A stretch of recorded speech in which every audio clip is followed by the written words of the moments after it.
أما بعد فأعوذ بالله من الشيطان الرجيم بسم الله الرحمن الرحيم لقد من الله على المؤمنين إذ بعث فيهم رسولا من أنفسهم يتلو عليهم آياته ويزكيهم ويعلمهم الكتاب والحكمة وإن كانوا من قبل لفي ضلال مبين صدق الله العظيم وبلغنا رسوله النبي الكريم ونحن على ذلك لمن الشاهدين والشاكرين والحمد لله رب العالمين اللهم صل على سيدنا محمد وعلى آل سيدنا محمد وبارك وسلم۔ اللہ رب العزت نے انسانیت کی ہدایت اور رہنمائی کے لیے انبیاء کرام کا سلسلہ جاری فرمایا، اور یہ سلسلہ تقریباً 1,24,000 انبیاء پر مشتمل تھا۔ سب سے آخر میں اللہ تعالیٰ نے اپنے محبوب اور کل کائنات کے محبوب محمد مصطفیٰ احمد مجتبیٰ صلی اللہ علیہ وسلم کو مبعوث فرما کر نبوت کا سلسلہ مکمل کر لیا۔ حضور صلی اللہ علیہ وسلم کے ساتھ محبت کرنا ہماری ایمان کی بنیاد ہے۔ جس دل میں محبت رسول نہیں، اس دل میں ایمان نہیں ہے۔ یہ میرا فتویٰ نہیں، میری استاد کا فتویٰ نہیں، بلکہ حضور صلی اللہ علیہ وسلم کا اپنا جاری کردہ فتویٰ ہے۔ آپ صلی اللہ علیہ وسلم نے بہت واضح انداز میں ارشاد فرمایا، والذی نفسی بیدہ، قسم ہے اس پروردگار کی جس کے قبضہ قدرت میں میری جان ہے، لا یؤمن احدکم، تم میں سے کوئی بندہ اس وقت تک مؤمن نہیں ہو سکتا حتی اکون احب الیہ من والدہ وولدہ والناس اجمعین، جب تک کہ میں اس کو اس کے والد، اس کی اولاد اور سارے لوگوں سے بڑھ کے محبوب نہ بن جاؤں۔ محبت رسول ہمارے ایمان کی بنیاد ہے۔ مشاہدہ یہ ہے کہ اگر کسی عمارت کی بنیاد مضبوط ہوتی ہے تو عمارت مستحکم ہوتی ہے، اور اگر بنیاد کمزور ہو تو عمارت کو مضبوط بنایا ہی نہیں جا سکتا۔ اگر ہم یہ چاہتے ہیں کہ ہماری ایمان کی عمارت مضبوط اور مستحکم ہو تو اس کے لیے محبت رسول کی مضبوط بنیادیں فراہم کرنے ہوں گی۔ اور میرے بھائیوں، یہ بھی ایک حقیقت ہے کہ ہم میں سے ہر بندہ یہ دعویٰ کرتا ہے کہ میں عاشق رسول ہوں، اور میرے جیسا عاشق رسول تو کوئی دوسرا ہے ہی نہیں۔ لیکن ہم نے یہ دیکھنا ہے کہ کیا واقعی ہم عاشق رسول ہیں یا فقط دعویٰ ہے، اس دعوے کے لیے کوئی ثبوت موجود نہیں ہے۔ ظاہری بات ہے کہ اس طرح کے دعوے کر کے ہم دنیا والوں کو دھوکہ دے سکتے ہیں، اپنے آپ کو مطمئن کر سکتے ہیں، لیکن قیامت کے دن اللہ رب العزت کے سامنے، رسول اللہ صلی اللہ علیہ وسلم کے سامنے اپنے عشق اور محبت کو تو ثابت نہیں کر سکتے۔ وہاں عشق و محبت کو ثابت کرنے کے لیے عشق اور محبت کے تقاضوں کو پورا کرنا ضروری ہوتا ہے۔ چنانچہ ہم دیکھتے ہیں ربیع الاول کا مہینہ شروع ہو جاتا ہے تو ہمارے دلوں میں محبت رسول بیدار ہو جاتی ہے، اور ہم خود ساختہ طور طریقوں کے ساتھ حضور صلی اللہ علیہ وسلم کے لیے اپنی محبت کا اظہار کرتے ہیں، اور جو ہی یہ مہینہ گزر جاتا ہے تو ہماری یہ محبت سو جاتی ہے. 11 مہینے ہمیں نہیں پتا ہوتا کہ تو کون اور میں کون. میرے بھائیوں، محبت کوئی سیزنل، کوئی موسمی چیز نہیں ہوتی کہ خاص ایام میں تو بیدار ہو جائے، اجاگر ہو جائے، اور جب وہ ایام گزر جائیں تو دوبارہ بیٹھ جائے. محبت وہ روگ ہے، ایک مرتبہ کسی کو لگ جائے تو سال کے 12 مہینے، ہر مہینے کے 30 دن، ہر دن رات کے 24 گھنٹے بندے کو بے قرار رکھتی ہے.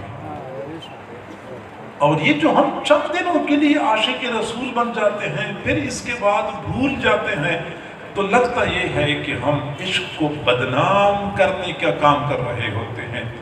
میرے بھائیوں، ہمارا اپنے محبوب صلی اللہ علیہ وسلم کے ساتھ تعلق کسی خاص موسم، کسی خاص مہینے، کسی خاص وقت کے ساتھ معلق اور وابستہ نہیں ہے. ہمارا اپنے محبوب صلی اللہ علیہ وسلم کے ساتھ تعلق سال کے 365 دنوں کے لیے ہے اور ہونے چاہیے. یہ نغمہ فصل گل و لالہ کا نہیں پابند، یہ نغمہ فصل گل و لالہ کا نہیں پابند، بہار ہو کے خزاں لا الہ الا اللہ. یہ ہر موسم میں، ہر جگہ پہ، ہر مقام پہ، ہر حال میں ہمارا اپنے اللہ اور اپنے محبوب کے ساتھ مضبوط تعلق ہونا چاہیے. بے شک. آپ نے کبھی غور کیا ہے کہ جس طرح میں اور آپ عشق رسول کے دعوے کرتے ہیں، اسی طرح اللہ تعالیٰ نے بھی اپنے محبوب کے زلفوں کی قسمیں کھائی ہیں، محبوب کے رخساروں کی قسمیں کھائی ہیں. میں اور آپ ناقص، ہماری محبت ناقص، اللہ کامل، اللہ کی محبت کامل ہوگی، ظاہری بات ہے. لیکن کبھی ہم نے اس بات پہ غور کیا ہے کہ عشق اور محبت کا تقاضا یہ ہے کہ اللہ تعالیٰ اپنے محبوب صلی اللہ علیہ وسلم کو اپنے پاس عرش پہ بٹھاتے کہ محبوب آپ یہی رہیں اور دنیا میں نہ جائیں. وہاں حالات بھی ٹھیک نہیں ہے، سہولیات بھی کوئی نہیں ہے، لوگ بھی ناقدرے ہیں، آپ یہاں میرے پاس رہیں، آپ بھی خوش، میں بھی خوش. ماں کو اپنے بیٹے سے محبت ہوتی ہے، ماں نہیں چاہتی کہ میرا بیٹا ایک لمحے کے لیے میری نگاہوں سے اوجھل ہو جائے، مجھ سے دور چلا جائے. اللہ تعالیٰ کو اپنے محبوب سے محبت تھی تو محبت کا تقاضا تو یہ تھا.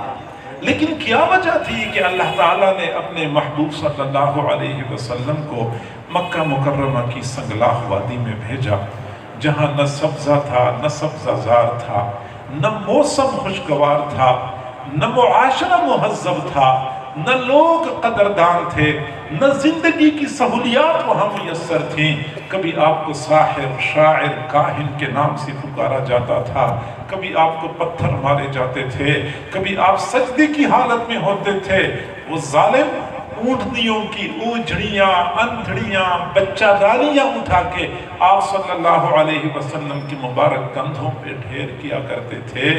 اللہ تعالیٰ نے اپنے محبوب صلی اللہ علیہ وسلم کو ان مشقتوں سے کیوں دوچار کیا، ان شدائد سے کیوں گزارا؟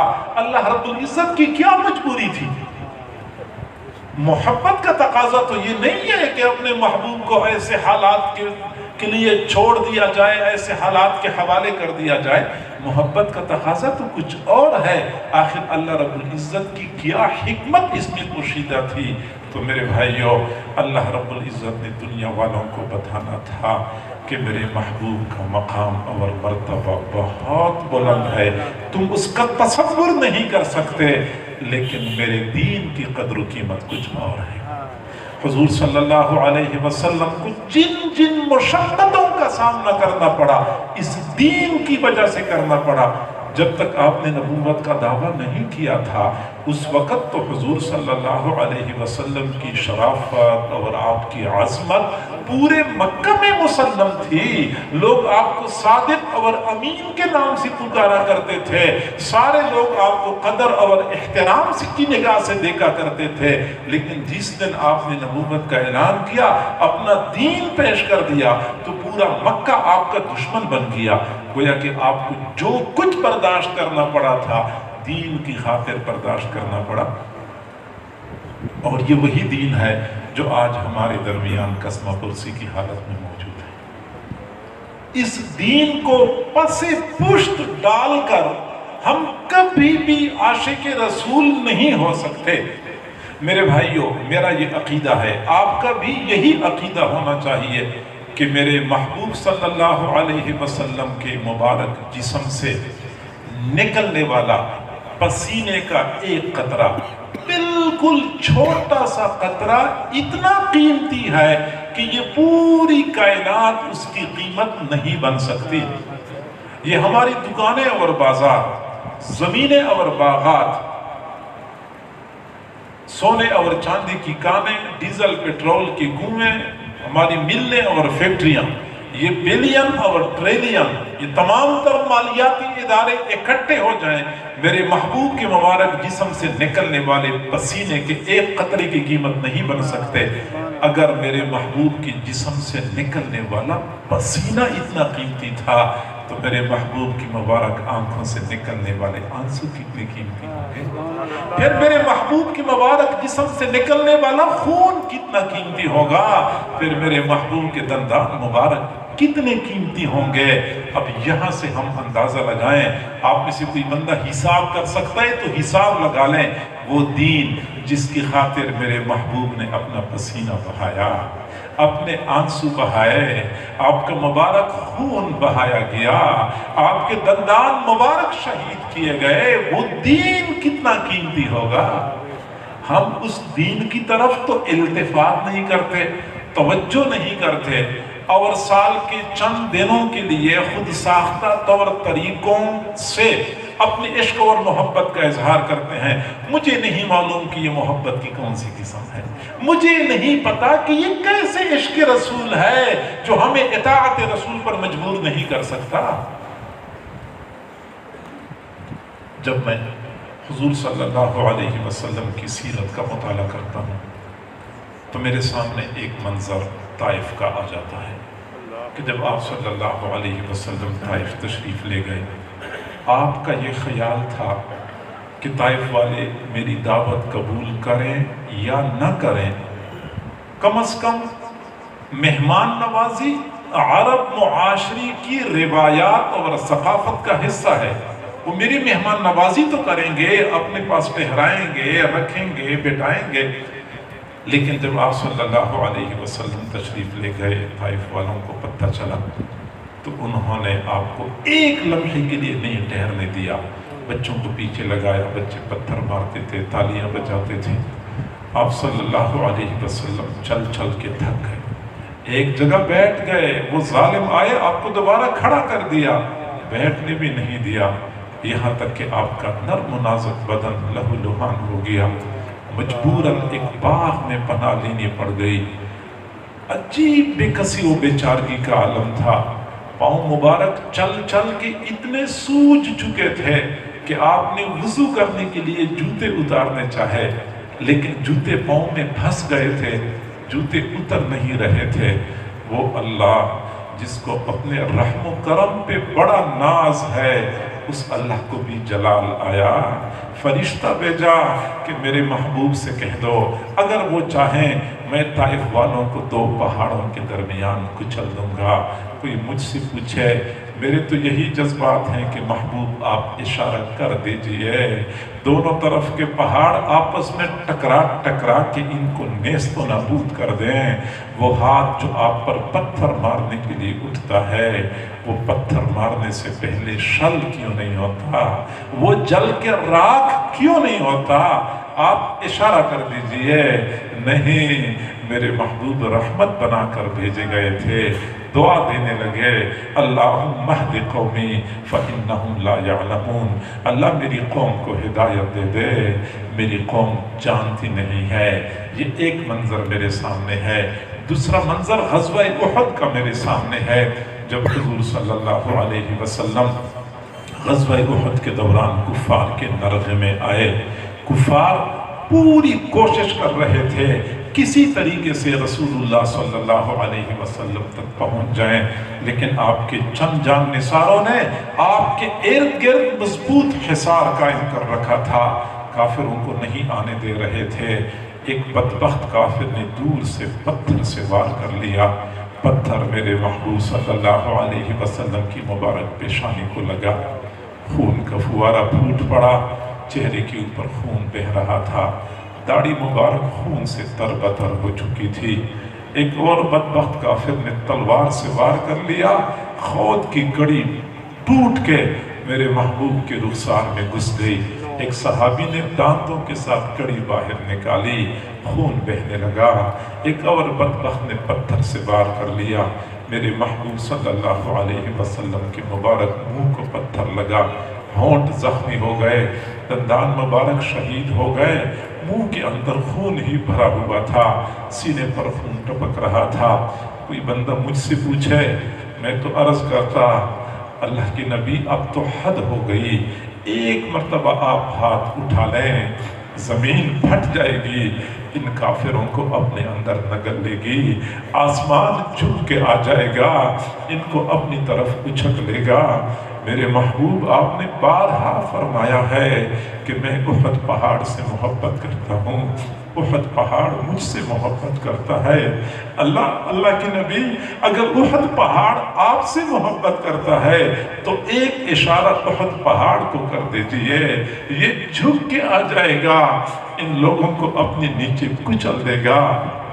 آپ اشارہ تو کر دیں، نہیں میرے محبوب رحمت بنا کر بھیجے گئے تھے۔ اتنی بات فرمائی، کیف یفلح قوم شجوا نبیہم صلی اللہ علیہ وسلم، وہ قوم کیسے کامیاب ہوگی جس قوم نے اپنے نبی کا سر زخمی کر دیا۔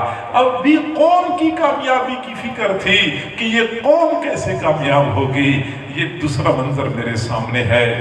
پھر ایک تیسرا منظر غزوہ خندق کا میرے سامنے ہے۔ حضور صلی اللہ علیہ وسلم اپنے مٹھی بھر جانثاروں کے ہمراہ خندق کے اندرونی جانب محصور تھے۔ باہر سے کفار نے محاصرہ کر رکھا تھا۔ اس محاصرے کے دوران ایک وقت ایسا آیا، کافروں نے ایسی زور کی تیر اندازی کر لی، مسلسل تیر برساتے رہے، یہاں تک کہ آپ صلی اللہ علیہ وسلم عصر کی نماز نہیں پڑھ سکے۔ آپ کی نماز قضا ہو گئی، سورج غروب ہو گیا، آپ نے آسمان کی طرف دیکھا، ٹھنڈی آہ کھینچی۔ صحیح بخاری شریف کی روایت ہے، آپ صلی اللہ علیہ وسلم نے فرمایا مَلَأَ اللَّهُ بُيُوتَهُمْ وَقُبُورَهُمْ او اجوافهم نارا حبسونا عن الصلاة۔ اللہ ان کفار کے گھروں کو، ان کی قبروں کو، ان کے پیٹوں کو آگ سے بھر دے، انہوں نے ہمیں نماز نہیں پڑھنے دی۔ میرے محبوب آپ اس وقت اتنے جلال میں کیوں آئے؟ آپ نے طائف والوں کو تو بد دعا نہیں دی جنہوں نے آپ کا مبارک خون بہایا تھا، آپ نے احد والوں کو بد دعا نہیں دی جنہوں نے آپ کے دندان مبارک شہید کیے تھے۔ اس وقت آپ اتنے جلال میں آئے، ایسی جلال بھری بد دعا دے دی کہ اللہ ان کے گھروں کو، ان کی قبروں کو، ان کے پیٹوں کو آگ سے بھر دے۔ اتنے جلال میں کیوں آئے؟ جی ہاں، طائف میں میرے محبوب کا خون بہایا گیا تھا، آپ برداشت کر سکتے تھے۔ احد میں میرے محبوب کے دندان شہید کیے گئے، آپ برداشت کر سکتے تھے۔ یہاں پہ رب کا حکم ٹوٹ چکا تھا، نماز قضا ہو چکی تھی، آپ برداشت نہیں کر سکتے۔ نماز قضا ہو گئی، ایک نماز قضا ہو گئی۔